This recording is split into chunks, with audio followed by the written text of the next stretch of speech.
বেগুন পোড়া বেগুন ভর্তা তো অনেক খেয়েছো, একবার দেখো তো এইভাবে খেয়েছো কিনা। না খেয়ে থাকলে এখনও এই দানা ছাড়া বেগুন থাকতে থাকতে খেয়ে নাও কিন্তু একদিন।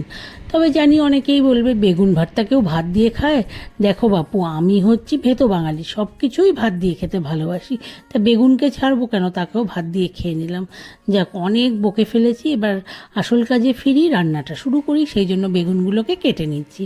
বেগুনগুলোকে গোল গোল করে কেটে নিলাম। এবার বেগুনগুলোকে ভালো করে স্নান করাতে হবে, কিন্তু জলে ডুবিয়ে রেখে ভালো করে 5-7 মিনিট বেগুনকে স্নান করিয়ে বেগুনকে তুলে নিতে হবে। তুলে নিয়ে স্নানের পরে তো একটু রূপচর্চা করতে হবে, তাই দিয়ে দিচ্ছি নুন আর হলুদ। নুন আর হলুদ মাখিয়ে বেগুনের রূপচর্চা হয়ে গেলে গিয়ে এবার বেগুনকে ভাজতে বসিয়ে দেব। কিন্তু সেই জন্য প্যানে দিয়ে দেব সর্ষের তেল। আমি এখানে 1 চামচ সর্ষের তেল দিচ্ছি, মানে টেবিল স্পুনের মাপে। সর্ষের তেল দিয়েই আমি বেগুনগুলোকে সব ছেড়ে দেব। দিয়ে তারপরে ওর সাথে দিয়ে দেব হচ্ছে আমি রসুন। এখানে আমি 4-5 কোয়া রসুন দিচ্ছি, 4টে কাঁচা লঙ্কা আর একটা মিডিয়াম সাইজের টমেটো। সব একসাথে কিন্তু খুব ভালো করে ভাজতে হবে, একদম লো ফ্লেমে এটাকে 10 থেকে 15 মিনিট ভালো করে ভেজে নিতে হবে। ভালো করে ভাজা হয়ে গেলে গিয়ে এগুলোকে নামিয়ে নেব। এবার বেগুনের আবার পেঁয়াজকে খুব পছন্দ, কিন্তু পেঁয়াজের আবার কাঁচা যে রঙটা হয় সাদা, সেইটা পছন্দ না। সেই জন্য বেগুন চায় পেঁয়াজ একটু হালকা গোল্ডেন ব্রাউন হয়ে আসবে।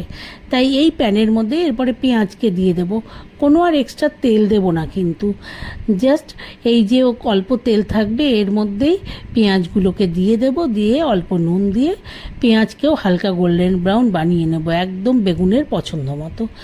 তারপরে বেগুনের পছন্দ মতো পেঁয়াজ রেডি হয়ে গেলে এবার বেগুনের সাথে তাকে মেখে নেব। কিন্তু মেখে নিয়ে তারপরে ওর মধ্যে দিতে হবে একটু ধনেপাতা। আবার বেগুন কাঁচা ধনেপাতাকে খুব পছন্দ করে, কিন্তু কাঁচা ধনেপাতার যে ফ্রেশ সবুজ রঙটা হয় সেটা বেগুনের খুব পছন্দ। শেষে ধনেপাতা কুচি দিতে হবে। তার আগে সব উপকরণগুলোকে ভালো করে মেখে নিচ্ছি, কিন্তু মেখে নিয়ে শেষে 1 চামচ সর্ষের তেল দিয়ে দেবো আর দিয়ে দেবো কাঁচা ধনেপাতা। দিয়ে ভালো করে মেখে একদম রেডি হয়ে যাবে গিয়ে ভাজা বেগুনের ভর্তা। আমি জানি এটা রুটি পরোটার সাথে খেতেই ভালো লাগবে, কিন্তু আমি যে বললাম আমি ভেতো বাঙালি, তাই আমি ভাতের সাথে খেয়েছি। তোমরা ভাতের সাথে খেও না, কিন্তু তোমরা রুটি পরোটার সাথেই খেও।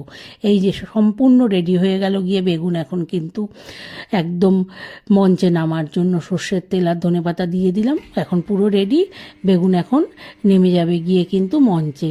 আরে মঞ্চে মানে খাবার প্লেটে সার্ভ হয়ে যাবে গিয়ে। দেখতে পেলে কত সহজে হয়ে গেল গিয়ে। আশা করি ভালো লাগলো। ভালো লাগলে ভিডিওটা লাইক করো, শেয়ার করো, কমেন্ট করো। আমার চ্যানেলটাকে পারলে একটু সাবস্ক্রাইব করে নিও।